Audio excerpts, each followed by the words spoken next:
7-8 বছর ধরে আমার বিরোধী চলছে, আর 5 বছর ভাবে সরকারি ভাবে বিরোধী চলছে।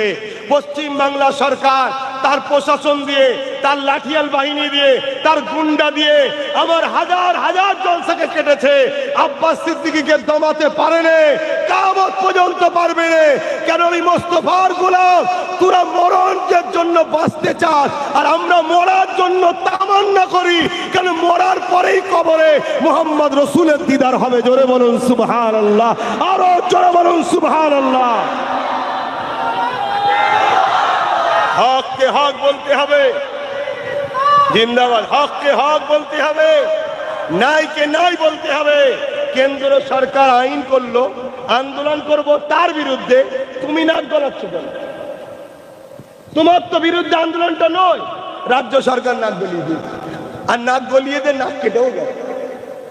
হাজার নয় লাখ লাখ মুসলমান কিন্তু মুখ ফিরাচ্ছে। শুনছেন না? শোনেন? এই রাজ্যে 34 বছরের বাম সরকার ছিল, জানেন না? শুধু একটা কথা বলেছিল, মাদ্রাসায় জঙ্গি তৈরি হয়। মুসলমান চুপ। সময় হলো, সাইজ করেছে না করেনি? জোরে বলেন। হ্যাঁ, হয়তো এখন ইমানদারের সংখ্যাটা একটু কমেছে, কেন এ সরকার বড় চালাক। এ মলি সাহেব, ইমাম সাহেব, পীর সাহেব সব সাহেবকে কিনে ফেলেছে।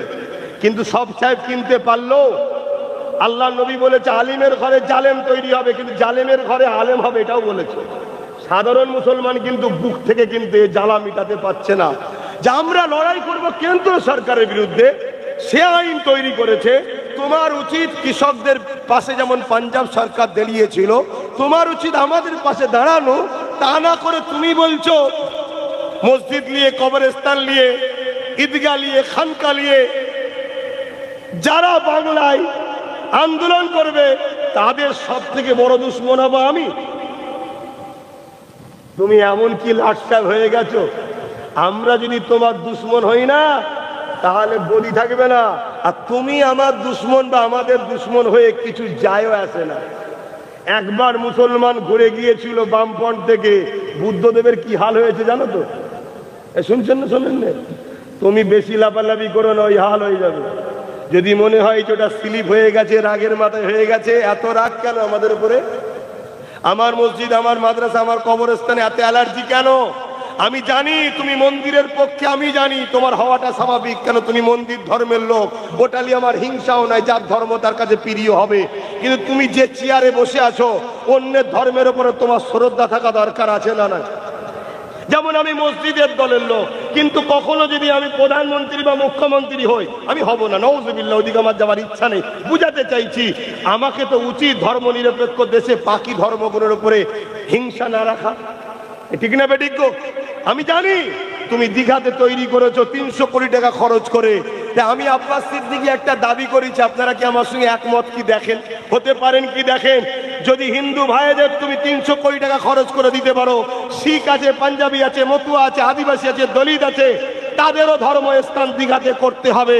পাশাপাশি আমরা মুসলমান, 100-র মধ্যে 95টা ভোট তোমায় দেয়, তোমায় ক্ষমতায় এনেছে। আমাদের জন্য দীঘাতে ইসলামের ধর্মস্থানের করার দরকার আছে না নাই? আওয়াজ দিয়ে বলুন, আছে না নাই? কারা আমার সঙ্গে একমত সাক্ষী দেবেন? হাত লম্বা করে বলুন, দীঘাতে আমাদের অধিকার আছে না নাই? তাহলে এই দাবি তোলা দরকার আছে না নাই? হ্যাঁ, উনি ওটা না করে, আরে আমার মসজিদের জন্য আমি কথা বলবো, কেন্দ্র সরকার দুর্হাটো বলবো, আমি আমার কবরস্থানের জন্য কথা বলবো, কেন্দ্র সরকার আইন মানছি না বলবো। হঠাৎ করে ইনার মাথায় ব্যথা হলো কেন? চিন্তা করে দেখেছেন কেন ব্যথা হয়েছে?